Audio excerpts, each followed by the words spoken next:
Bonjour et bienvenue dans 5 PCE lycée EUI, les cours continus. Comme vous le savez, nous sommes toujours dans la partie gravitation universelle. Et aujourd'hui, je vais vous proposer tout simplement l'exercice 2 de la série sur la gravitation. Donc, sans plus tarder, prenez, chers élèves, l'énoncé de l'exercice numéro 2, gravitation universelle. Exercice. Donnez l'expression de la période de révolution d'un satellite autour de sa planète en fonction de la masse grand M de la planète, du rayon petit r de l'orbite supposée circulaire, de la constante d'interaction gravitationnelle G égale à 6,67 10 puissance moins 11 Newton mètre carré kilogramme moins 2.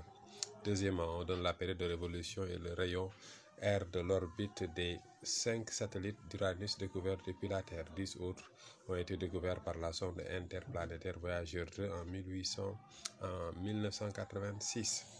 Maintenant, le tableau vous a été donné pour les planètes citées, c'est Miranda, Ariel, Obriel, Titania, Oberon. On donne la période et le rayon. Maintenant, pour chaque satellite, petit a, calculez t carré et r au cube. Ensuite, on vous demandera sur un système d'axes orthogonaux portés en abscisse r au cube et en ordonnée t au carré, celui-ci pour chaque satellite, et ensuite tracer la courbe t carré égale à fonction de r au cube. Montrez que t carré sur r au cube égale à une constante. Ensuite, calculer la masse d'Uranus. Voilà. Vous avez l'énoncé de l'exercice. Maintenant, qu'est-ce qu'il reste à faire? Je vous propose la correction de cet exercice. Et dans la première question, qu'est-ce qu'on nous avait demandé? On nous a demandé tout simplement de donner l'expression de la période en fonction de grand terme masse de la planète et petit r le rayon de l'orbite décrit par le satellite. Mais le verbe utilisé ici pour poser la question, c'est le verbe donner. Donc vous n'êtes pas obligé de faire la démonstration permettant d'avoir l'expression de la période. Cela veut dire quoi? Cela veut dire que vous pouvez venir et donner directement l'expression de la période. Donc t égale à combien? T égale à 2pi racine de petit r au cube sur g grand M. Que représente G? G est la constante de gravitation.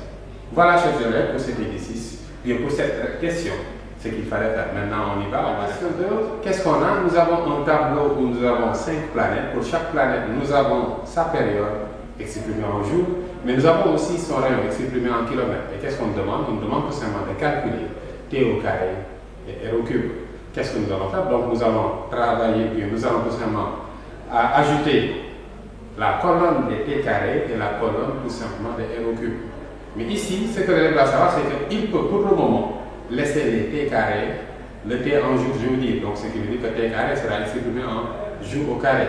Il peut aussi laisser pour le moment, comme je le dis encore, laisser le rayon R en kilomètres, ce qui veut dire tout simplement que lorsqu'il va élever au cube, il va avoir tout simplement des kilomètres au cube. Donc, qu'est-ce qu'on va faire? On va, n'est-ce pas, calculer t carré, nous allons aussi calculer r au cube et ça va donner quoi? Ça va donner, suivez. Maintenant, je vous explique un peu le principe pour le remplissage tout simplement de la colonne des t carré. Qu'est-ce qu'on a fait? On a laissé tout simplement le t en jour. Par exemple, pour Miranda, sa période c'est de combien? 4135. Élevé au carré, ça nous donne tout simplement 1,997. Pour Miranda, on avait une période, pour arrière au campement, nous avions une période qui est égale à combien? 2,520 tout simplement jours. Élevé au carré, ça nous donne tout simplement 6,3504. Et ainsi de suite, ainsi de suite. C'est comme ça que nous avons fait pour remplir la ligne, tout simplement la ligne des t carré. Maintenant, comment faire pour remplir la ligne des t r au cube? Bon, je vous explique un peu le principe. Par exemple, pour le rayon de Miranda, qu'est-ce que nous avions? Miranda, on avait tout simplement R égale à combien? R, on nous avait donné, si je ne me trompe pas, 130 000 km. Maintenant, c'est 130 000, donc je vais l'écrire sous la forme, bon, je vais donner l'écriture scientifique, ça me fera combien? 1,3 10 puissance 5 km. Et maintenant, qu'est-ce que je vais faire? Je vais élever au cube cette valeur. Donc, R au cube va nous donner quoi? R au cube sera égal à 1,3 10 puissance 5 km. Et d'accord, c'est-à-dire 1,3 au cube. 10 puissance 5 au cube, ça fait 10 puissance 15 km cube. Et maintenant, qu'est-ce que je fais? Je calcule tout simplement 1,3 au cube. Pourquoi? Parce que cette partie-là, je l'ai déjà sortie ici. Donc, n'est-ce pas? Qu'est-ce que je vais faire? Je vais calculer 1,3 au cube et 1,3 au cube va me donner quoi? Suivez. Donc, pour Miranda, Donc pour Miranda, R au cube va être égal à combien? 2,197 10 puissance 15 km3. Mais vu que les 10 puissance 15 km3 est déjà mis ici, donc c'est seulement ces valeurs-là que je vais mettre, en tableau. Donc du coup, ici je vais mettre quoi? 2,197. Mais sachez que c'est 2,197 10 puissance 15 km au cube. Et qu'est-ce que je fais? Je fais maintenant exactement la même chose pour Ariel, pour Umbriel, pour Titania et enfin pour Oberon. Et si nous le faisons, qu'est-ce qu'on aura? Vous faites exactement la même chose que ce qu'on a fait avec le satellite Miranda. Pour Ariel, vous allez avoir tout simplement 7,077. Pour Umbriel, vous allez avoir 19,034. Pour Titania, on aura tout simplement 84,025. Et pour Oberon, nous allons avoir 201,23. Mais n'oubliez pas, c'est 201,23 10 puissance 15 km au cube. Voilà, donc nous avons rempli le tableau. Maintenant, on y va à l'étape suivante. L'étape suivante où je pense, on demande tout simplement de tracer la courbe T carré sur R au cube. T carré en fonction de R au cube. L'étape suivante, c'est de tracer tout simplement de la courbe T carré en fonction de R au cube. Mais ici, le problème, c'est quoi? C'est qu'aucune échelle n'a été proposée. Donc la difficulté qu'a l'élève, c'est tout simplement le choix de l'échelle. Et je sais que beaucoup d'élèves aussi ont des problèmes pour choisir de façon convenable l'échelle lorsqu'il s'agit de tracer une courbe. Maintenant, comment faire? Par exemple, on va essayer de choisir l'échelle de T au carré. Maintenant, qu'est-ce que je fais? Je prends la valeur la plus grande moins la valeur la plus petite, n'est-ce pas, lorsque je travaille avec la colonne de T carré. Quelle est la valeur la plus petite? Voilà cette valeur-là que nous devons représenter. Quelle est la valeur la plus grande? C'est 181,171. Maintenant, qu'est-ce qu'on va faire? Donc, nous allons tout simplement prendre la valeur la plus grande moins la valeur la plus petite et nous tout diviser par 10 parce que je veux tout simplement représenter ça dans un canevas où, n'est-ce pas, sur l'axe des ordonnées, minimum on aura 10 cm. À partir de ce moment-là, qu'est-ce que vous allez avoir? Donc, on va faire ceci, quoi? 181, n'est-ce pas, 171 moins tout simplement 1,997. Le tout divisé par 10. Et si vous le faites, qu'est-ce que vous allez avoir? Si vous le faites, vous allez avoir tout simplement 17,9174 jours au carré. Donc, qu'est-ce que nous allons faire? Nous allons tout simplement choisir échelle. 1 cm correspond à 17,9174 jours au carré. Et nous allons aussi faire exactement la même chose pour choisir l'échelle de R au cube. On va laisser tout simplement les 10 puissance 15 km au cube, tout simplement. Donc, ici aussi, on fera la même chose. La valeur la plus petite est là, la valeur la plus grande est là. On va faire la différence entre ces deux valeurs, ensuite diviser par 10 pour avoir tout simplement une représentation dans un canevas où on a un minimum 10 cm. À partir de ce moment-là, donc, qu'est-ce que vous allez faire? Vous allez tout simplement faire ceci. 201,23 moins combien? Moins tout simplement 2,197. Le tout divisé par combien? Le tout divisé par 10. Et ça va vous donner simplement 19,9033. Maintenant, l'échelle, donc peut être choisie. D'accord, j'espère que vous avez compris. Pour les T carrés, je prendrai 1 cm, correspond à 17,9174 jours au carré. Ensuite, pour tout simplement les R au cube, là aussi je prendrai 1 cm, correspond à 19,9033, n'est-ce pas? 10 puissance 15, il ne faut pas oublier, R au cube, non, kilomètre au cube, 10 puissance 15 km au cube. Voilà, chers élèves, je vous ai montré comment faire le choix de l'échelle. Maintenant, l'échelle est choisie. Comment faire? Il faudrait tout simplement, pour gagner du temps, pour chaque valeur de T carré, avoir l'équivalence en centimètres. Ensuite, pour chaque valeur tout simplement de R au cube aussi, avoir l'équivalence en centimètres. Comment faire pour tout simplement retrouver facilement l'équivalence en centimètres? Je vous explique. Par exemple, pour chaque valeur que nous avons sur la colonne des T carrés, avoir son équivalence en centimètres. Maintenant, comment faire pour avoir l'équivalence en centimètres? Je travaille par exemple avec la première valeur. Quelle valeur? On a quoi? 1,997. Qu'est-ce que je fais pour retrouver l'équivalence en centimètres?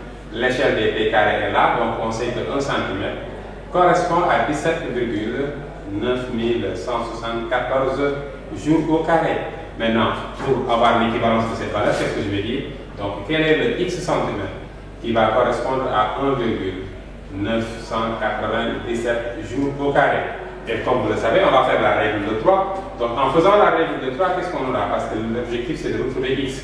Donc on aura x égale à combien? 1 multiplié par 1,997 divisé par combien? Divisé par 17,9174.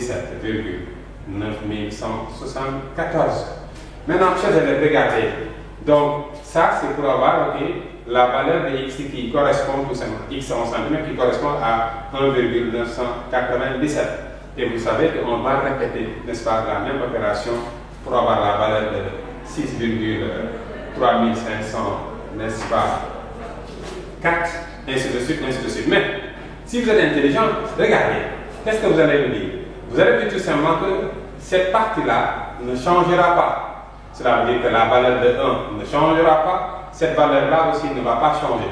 Pour avoir les autres valeurs, il va falloir tout simplement remplacer quoi? 1,997 par, n'est-ce pas, 6,3504 par exemple. Ensuite, remplacer cette valeur par 17,172. Ce qui veut dire que cette valeur-là ne change pas. Donc, je calcule ce rapport. En calculant ce rapport, qu'est-ce qu'on va trouver? On aura tout simplement 0,0558. Multiplié par combien? Multiplié par 1,997. Et une fois maintenant que j'ai la valeur qui ne change pas, à savoir cette valeur, comment faire pour remplir facilement? Parce que je ne vais plus refaire ça. Je vais tout simplement prendre chaque valeur que j'ai au niveau de t carré et multiplier par 0,0558, ce qui me donnera très rapidement la valeur en centimètres. Et ça me permet de gagner du temps pour pouvoir passer très rapidement la courbe. Donc, on va mettre juste à côté, en couleur, les valeurs, tout simplement, via les valeurs équivalentes en centimètres, les différentes valeurs que nous avons sur la colonne D. Maintenant, on va remplir, mais bon, cette partie-là n'est pas obligatoire, vous pouvez ne pas le mettre sur le tableau. Maintenant, qu'est-ce qu'on a? Donc, 1,997, lorsqu'on aura à le représenter avec l'échelle que nous avons choisi, ça va être égal à 0,11 cm. Pour la valeur suivante, à savoir 6,3504, ça va correspondre à 0,354. Ensuite, pour placer 17,177, il faut tout simplement mettre, il faut le placer à la position où on en a une coordonnée qui est égale à 0,958. Pour 75,79, l'espace ça va correspondre à 4,22 cm. Et pour la dernière valeur, à savoir 181, vous allez le représenter à la position 10,10 cm. Donc, rapidement, nous avons rempli la colonne des carrés. Et pour chaque valeur, on a un espace en équivalence en centimètres. Maintenant, qu'est-ce que nous allons faire? Nous allons faire exactement la même chose avec tout simplement les R. On va avoir l'équivalence tout simplement en centimètres pour les R au cube. Qu'est-ce que nous allons faire? Exactement la même chose, c'est le même principe. Donc on a l'échelle des R au cube est là, 1 cm correspond, je vais seulement prendre 19,9033. Maintenant, quel est le x centimètres qui va correspondre tout simplement à 2,197? Le 3, donc qu'est-ce qu'on aura? Donc x va être égal à combien? 1 multiplié par 2,197 divisé par combien? Divisé par 19,9033. Qu'est-ce qu'on sait? Dans la suite, c'est cette valeur-là qui va changer. Conséquence, cette valeur étant la variable, n'est-ce pas? Qu'est-ce que nous allons faire? Nous allons calculer ce quotient. 1 sur 19, tout simplement 9033. Et ça va donner quoi? Ça va donner tout simplement 0,0502. Multiplié par combien? Multiplié par 19, tout simplement 2, autant pour moi, 197. Donc, l'équivalence en centimètres, c'est combien? C'est ça. Qu'est-ce que nous allons faire? Pour chaque valeur que nous avons au niveau de la colonne des R au cube, on va multiplier par 0,0502 pour avoir tout simplement l'équivalence en centimètres, ce qui nous permettra d'y aller très rapidement pour placer la courbe.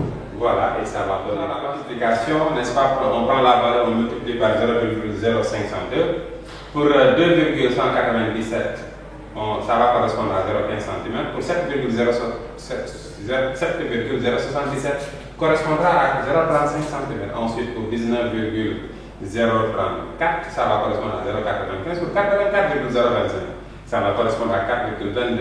Et pour 201,23, ça va correspondre à 10,10. Voilà, chers élèves, donc vous avez rempli le tableau. Ensuite, vous devez tracer une courbe, mais vous savez quoi? Vous savez que pour chaque valeur que vous avez sur la colonne des pieds carrés sur la colonne des R au cube. Vous avez l'équivalence en centimètres. Qu'est-ce qu'il reste à faire? À tracer la courbe. Comment tracer la courbe? Donc nous allons tracer tout cela dans le repère. Donc ici il y a l'axe des T carrés, là aussi il y a l'axe des R au cube. Toutes les valeurs que nous avons sont des valeurs positives, raison pour laquelle on va s'arrêter dans cette zone. Maintenant, pour placer ces différents points, ça va être très facile. Pour placer 1,997, qu'est-ce qu'on avait dit? Ça correspond à 0,1. Je mets ici 0,1. 0,1 est quelque part là. Voilà, et ça me donne combien?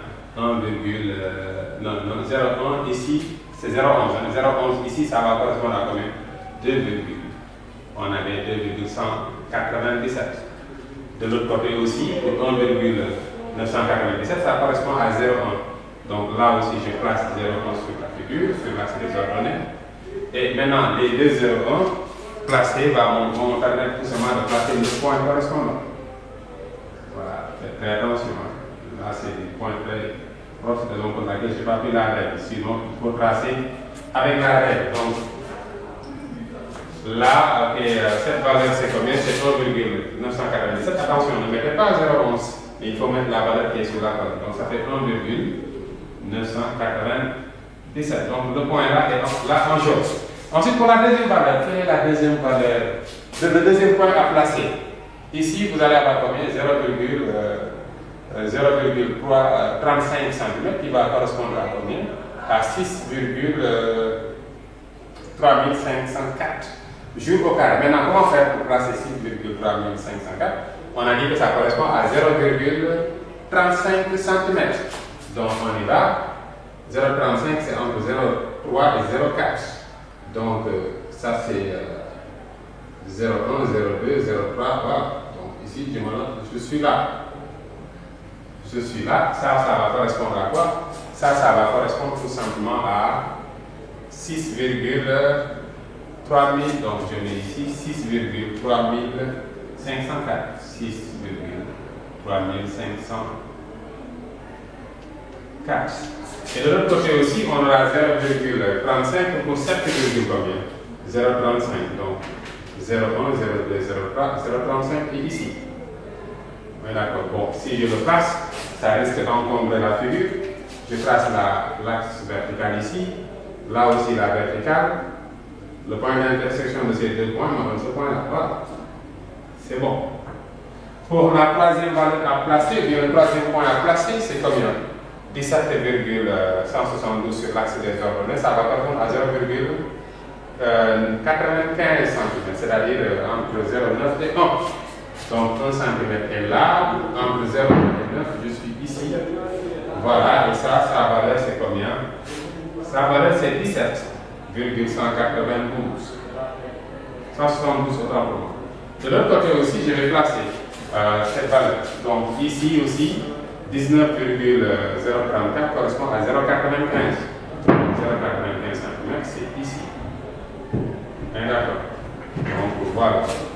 Et la valeur que je vais placer, ce n'est pas 0,95, mais c'est plutôt 19,034. Maintenant, je trace la verticale ici. L'horizontale là. La verticale ici. Voilà, c'est juste pour repérer la position du point. Ok, on continue. La valeur suivante, c'est quelle valeur? Et je vais me limiter à cette valeur parce qu'on aura à peu près la lutte qui sort. Hein. Donc pour cette 75,79, ça correspond à 4,29. Donc 4,229. Donc ça fait 4,2. À peu près 4,2. Je suis 4,2. Voilà. 4,2 ici. Et quelle va être la valeur que je vais placer? C'est 75,79. Et de l'autre côté, qu'est-ce que sur l'axe des abscisses, je dois placer combien?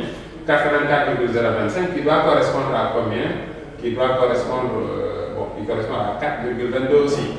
4,22. Voilà, c'est 4,2. Je le place ici. Voilà. Et maintenant, qu'est-ce que je fais? Je place ici la règle correctement pour avoir cette.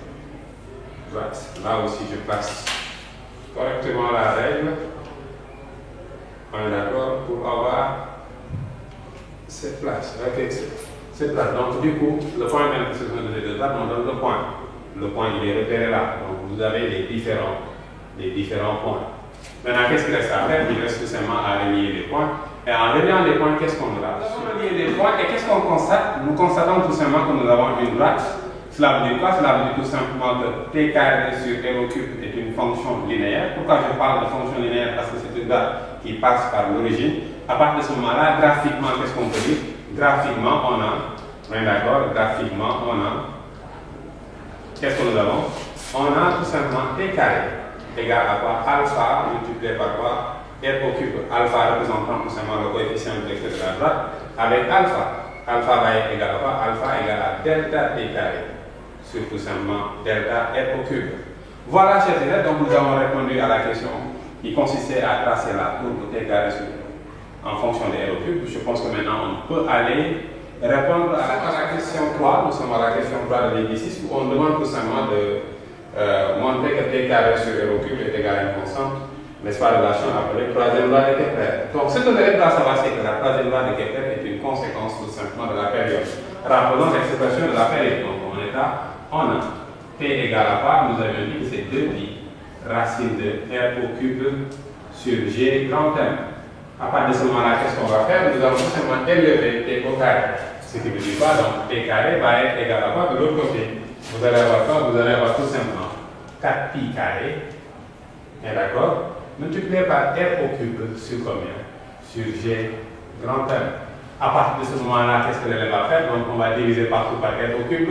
Et en le faisant, on aura t carré sur r au cube égale à quoi?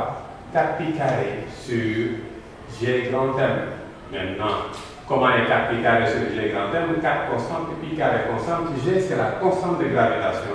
La masse étant supposée constante, donc cette expression-là égale à une constante. Donc t carré sur r au cube aussi égale à une constante.